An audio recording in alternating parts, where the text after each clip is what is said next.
Hello, welcome to our meeting on when we should unblock social networks.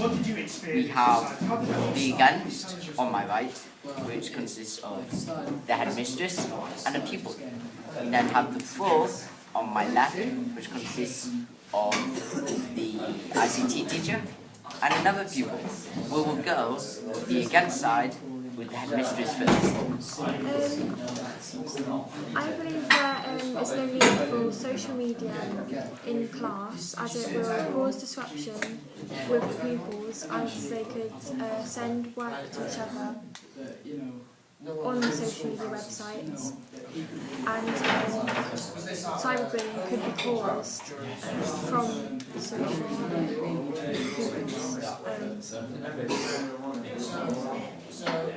Yep, okay, thank you for that. We will now go to our pupil for the four.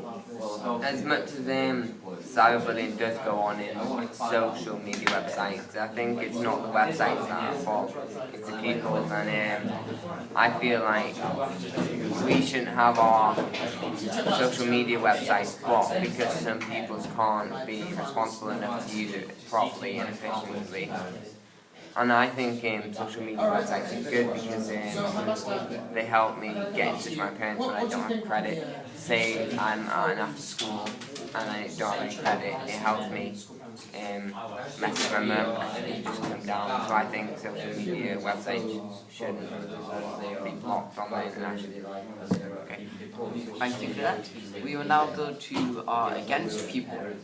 I think they should be blocked because if people that cyberbully can't use it, then they can cyberbully in school. But if they are blocked in school, you can't cyberbully. As you said, like after school, you can on Facebook event, you can do that outside school anyway because it won't be blocked there. It won't be in school.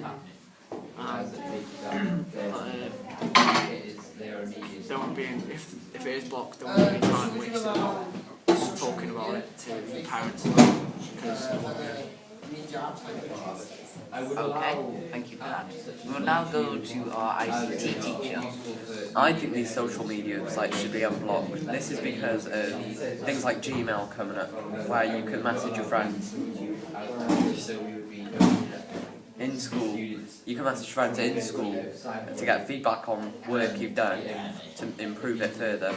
Also, emerging technologies on social media will be used more and more in the future. So getting used to them now and using them appropriately in school will help you further on. Okay, thank you for that. So, if we were to unblock the internet, we would have to, of course, include consequences if someone did end up doing cyberbullying. What do you think would be an appropriate consequence if there was cyberbullying? The consequences of cyberbullying would be suspension and parents or guardians coming in to talk to teachers about the bullying, and the suspension would vary on the amount and to the extreme of the bullying. I don't think that's right because I fall out with my mates all the time and we use social media websites to talk about it. But say we're having an argument on Facebook or any other social media website, I feel like if he thinks I'm bullying him, I would get a suspension even though we're just arguing and we'll make up the next day. But then I'll still get the suspension.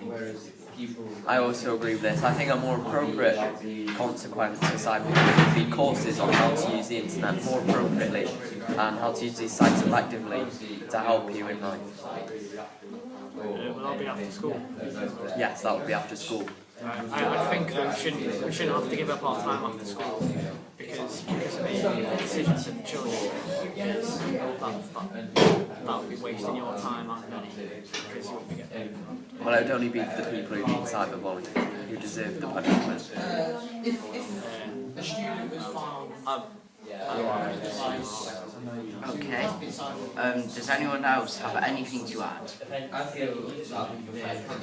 I think that blocking certain sites could help prevent cyberbullying, but not all of them. some sites can be very useful and the cyberbullying can be filtered out easily and be prevented. So, say I'm blocking sites like, I don't know, YouTube, which can help people in media studies and other subjects. If that was blocked, then people wouldn't be able to do certain things in school to help them with their learning. Okay, so I came to the conclusion that we should unblock some social media sites, and we will have another discussion as to which sites we should block and which sites we should keep blocked. And I think the punishment would be to have the courses, like you said. That's a very good idea. Should we have the discussion about what site should be blocked now? Okay. Yes, okay.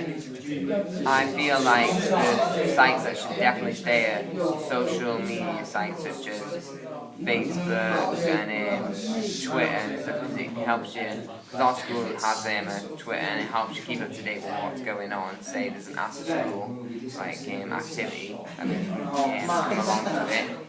I feel like YouTube should also be unblocked because the ICT teacher said it can help with media studies.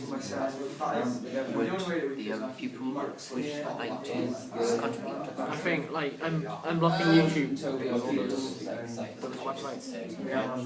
I think that people could still cyberbully each other in the comment section. And people can mess around with watching videos, stupid videos and that. Okay, so maybe we enforce strict surveillance on what students look at on these social media websites, so to make sure they're used appropriately. Okay. Does Headmistress have anything to add? I agree with the ICT teacher. Certain things should be restricted on there, so if it was to come on into the school, just so cyberbullying could be prevented more, and pupils would have the benefit of using the internet about it. Okay, so we will unblock sites that are of educational value. Thank you. But with the sites that are not, we will keep them blocked. So you think there should only be access to some